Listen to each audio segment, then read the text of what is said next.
Llévame a donde vas. Llegó el día, ¿cómo están? El 13 de junio del 2016 comenzábamos con la intención de darle un plus especial a tus mañanas. Sin duda, hemos aprendido mucho en cada tema, con cada profesional. Intentamos responder tus preguntas y así aprender juntos. Luego la merienda. Hemos recibido a innumerables visitas. Hayan ido a otra familia. Generación. Más de 30 años. Con la de Neo. O a otra. Son 10 estilos, así más que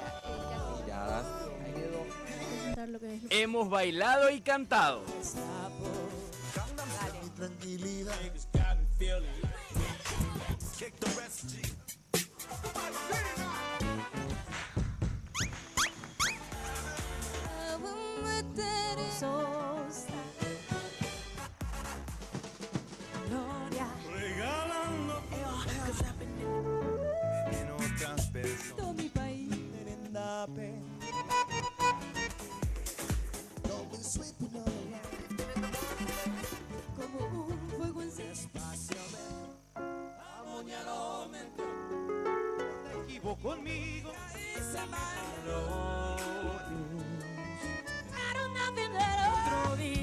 Y por sobre todo, hemos sido muy felices compartiendo las mañanas todos los días.